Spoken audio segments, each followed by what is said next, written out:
36/100, 10/3, 1/7 ಇವುಗಳ ದಶಮಾಂಶ ವಿಸ್ತರಣೆಯನ್ನು ಹೇಗೆ ಕಂಡುಹಿಡಿಯುವುದು? 36/100 ಅಂಶ, ಮೇಲಿನ ಅಂಶ 36ನ್ನು ಒಳಗಿಟ್ಟುಕೊಂಡು ಕೆಳಗಿನ ಛೇದ 100ನ್ನು ಹೊರಗಿಟ್ಟು, 100ರ ಮಗ್ಗೆಯಲ್ಲಿ 36 ಬರೋದಿಲ್ಲ, ಅದಕ್ಕೆ ದಶಮಾಂಶ ಬಿಂದುವನ್ನು ತಗೊಂಡು 0 ಇಟ್ಕೊಂಡ್ರೆ 100 3 300 60 ಬಂತು.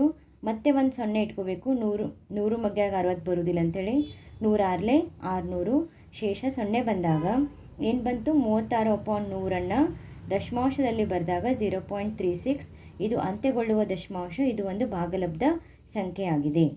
10/3 10ಅನ್ನು ಒಳಗಿಟ್ಕೊಂಡು 3ರಿಂದ ಭಾಗಿಸಿದರೆ 3 3 9, 1 ಉಳಿತು. ಮತ್ತು ದಶಮಾಂಶ ಬಿಂದು 0 ತಗೊಂಡ್ರೆ 10 ಆಯಿತು. 3 3 9, ಮತ್ತೆ 1 ಉಳಿತು. ಪ್ರತಿ ಸರಿ ಮಾಡಿದಾಗ ಏನು ಬರ್ತೈತಿ? ಶೇಷ 1 ಉಳಿತು.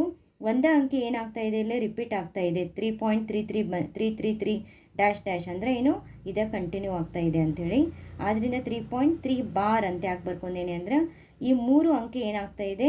ಪುನರಾವರ್ತನೆ ಆಗ್ತಾ ಇದೆ. ಆದ್ದರಿಂದ 3ರ ಒಂದು ತಲೆ ಮೇಲೆ ಬಾರ್ ಬರೆದ್ರೆ ಇದು ಅಂತ್ಯಗೊಳ್ಳದ, ಇದು ಕೊನೆಗೊಳ್ಳೋದಿಲ್ಲ. ಆದರೆ ಆವರ್ತವಾಗುವ ದಶಮಾಂಶ ಅಂದರೆ ಒಂದೇ ಅಂಕಿ ರಿಪೀಟ್ ಆಗ್ತಾ ಇದೆ. ಆದ್ದರಿಂದ ಇದು ಕೂಡ ಒಂದು ಭಾಗಲಬ್ಧ ಸಂಖ್ಯೆ. ಮೂರನೇ ಒಂದು ಲೆಕ್ಕ 1/7. 1ಅನ್ನು ಒಳಗಿಟ್ಕೊಂಡು 7ಅನ್ನು ಹೊರಗಿಟ್ಟು 0 ಪಾಯಿಂಟ್ ಯಾಕೆ ತೊಗೊಂಡೆ ಅಂದ್ರೆ 7ರ ಮಗ್ಗೆಯಲ್ಲಿ 1 ಬರೋದಿಲ್ಲ, 0 ತೊಗೊಂಡೇನಿ. 7 1 7 3 ಉಳಿತು. ಮತ್ತೆ ಒಂದು 0 ತೊಗೊಂಡ್ರೆ 35, 7 4 28 ಕಳೆದ್ರೆ 2 ಉಳಿತು. ಮತ್ತೆ ಒಂದು 0 ತೊಗೋಬೇಕು, ಯಾಕಂದ್ರೆ 7ರ ಮಗ್ಗೆಗೆ 2 ಬರೋದಿಲ್ಲ. 7 2 14, 60 ಆಯಿತು. 20 14 ಕಳೆದ್ರೆ 6 ಆಯಿತು. ಒಂದು 0 ತೊಗೊಂಡ್ರೆ 60 ಆಯಿತು. 7 8 56, 4 ಉಳಿತು. 0 ತೊಗೋಬೇಕು, 40 ಆಯಿತು. 7 5 35, 40ರಲ್ಲಿ 35 ಕಳೆದ್ರೆ 5 ಉಳಿತು.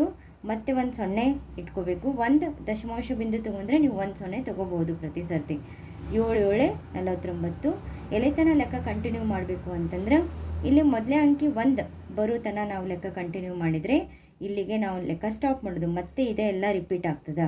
ಆದ್ದರಿಂದ 1/7 ಇದನ್ನು ದಶಮಾಂಶ ರೂಪದಲ್ಲಿ ನಾವು ಭಾಗಾಕಾರ ವಿಧಾನದಿಂದ ಮಾಡಿದರೆ 0.142857 ಡ್ಯಾಶ್ ಅಂದರೆ ಇದೇ ಅಂಕಿಗಳೆಲ್ಲ ಕಂಟಿನ್ಯೂ ಆಗ್ತಿರೋದ್ರಿಂದ ಅವಕ್ಕೆಲ್ಲದಕ್ಕೂ ಬಾರ್ ಹಾಕಿದೆ. ಆದ್ದರಿಂದ ಇದು ಅಂತ್ಯಗೊಳ್ಳದ ಆವರ್ತವಾಗುವ ದಶಮಾಂಶ ಸಂಖ್ಯೆಯಾಗಿದೆ.